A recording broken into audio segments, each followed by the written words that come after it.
L'action et ce montage de trucs, moi je suis pas du tout d'accord avec l'ordre dans lequel ça passe, mais c'est pas grave.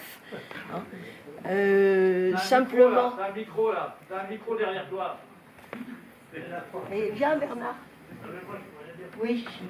Ben non, justement, parce que c'était centré surtout sur Nono Nénès. C'est pour ça qu'on a mis Bernard Ménès qui présentait la séance. Et finalement, il y a eu plusieurs films là-dedans qui sont vraiment des films de Jacques Rosier, c'est-à-dire dans l'ordre Dans le vent, qui est d'ailleurs à l'origine de son... Dans le vent, c'était une commande par le circuit de la mode avec Hélène Lazareff, etc. Et c'était plus ou moins commandé. Il a pu avoir avec ce film une production pour tourner Partie des choses. Hein, Lia Paparazzi sur le tournage du Mépris. Parce que c'était le Quai d'Orsay qui finançait ça. Voilà. Donc suite à ce film Dans le vent, il y a la productrice des deux dernières émissions que vous venez de voir, qui était Daisy de Galard, qui a dit c'est extraordinaire, c'est exactement ce que je veux faire pour la télévision. Donc elle a embauché Jacques Rosier, et pour ses émissions célèbres, Dim Dam Dom. En fait, les deux derniers, c'était deux extraits d'émissions de Dim Dam Dom. On avait choisi ces extraits parce que sinon, Dim Dam Dom, vous avez énormément d'émissions.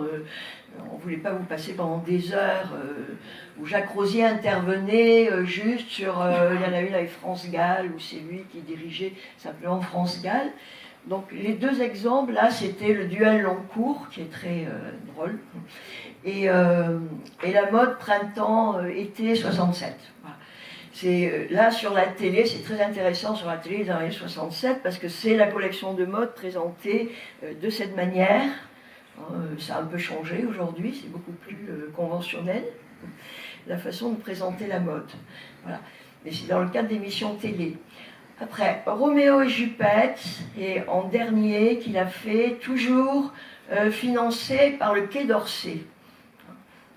Après, le Parti des choses, on lui a commandé aussi ce truc sur le journal du cœur qui était envoyé aux journaux féminins.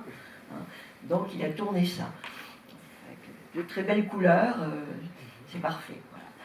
Et Nono Nénès, c'est vraiment un projet complètement indépendant, hein, qui est une œuvre dont vous a parlé un petit peu Bernard au début, qui est en plus une œuvre pas achevée, puisque le projet c'était de tourner encore avec les personnages en adultes. Hein. C'était vaguement inspiré de Brasse de Laurel et Hardy, où ils font à la fois les enfants et évidemment les parents. Est-ce que, Bernard, tu peux parler plus de Nono Nénès ? En plus, c'est un extrait. Est-ce que tu trouves que c'est ce que tu as vu habituellement? J'ai redécouvert c'est inachevé, c'est très difficile à dire. Moi j'aurais plutôt envie de dire, est-ce qu'il y a des questions que vous voulez que je réponde? Parce qu'il y a les deux filles en tout cas, les filles comme vous voyez, c'est Arlette Emery enfin elles sont dans le Chaud Lapin de Pascal Thomas.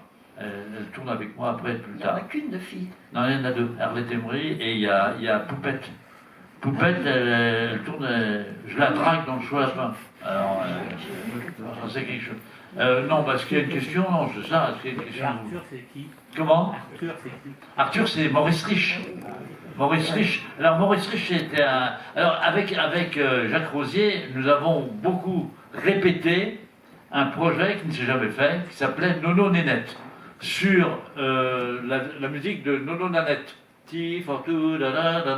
Alors, on avait répété des chorégraphies des deux. J'ai répété une première fois avec Maurice Rich, et un peu plus tard, quand Jacques Villeray commençait à être un peu connu, j'ai répété avec lui. Et si Maurice était là, je ne sais pas trop le dire, mais il y avait une espèce de rivalité, parce que Maurice c'était un acteur très, très connu dans le métier et avec un physique proche de celui de Jacques Villeray. Et il avait un peu l'impression que Jacques Villeray prenait sa place. Voilà. Et devenait très connu, ce qui est vrai d'ailleurs. Je peux même vous dire à vous, parce que ma femme est là, que Jacques Villeray, avec qui j'étais devenu très ami, je l'ai emmené en Espagne pour être témoin de notre mariage en Espagne. 76, hein, ça remonte. Hein, voilà. Et tellement proche que dans Les Naufragés de la Tortue, Jacques Rosier les embauche tous les deux comme deux frères. Hein, oui, mais pas moi. Je ne ressemble pas tellement à eux. Non, mais je veux dire, il les a embauchés en effet. Autre chose? Je ne sais pas ce qu'on peut dire. Moi, je suis surprise par la projection de Nono Nénès, parce que dans mon souvenir, c'était différent. Hein.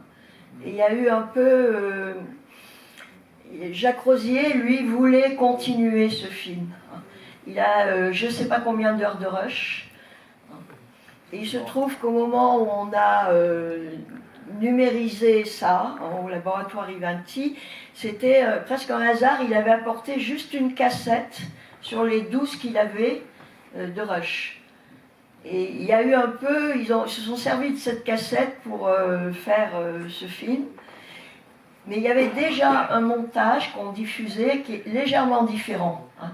Il y a des scènes moins longues. Enfin, de toute façon, dans tous les rushs, il pouvait y avoir plusieurs versions.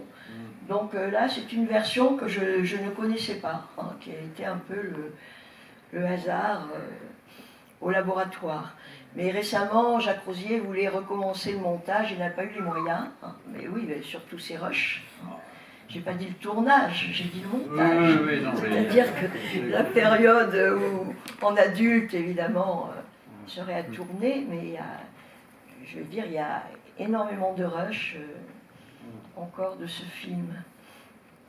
Voilà. Bon.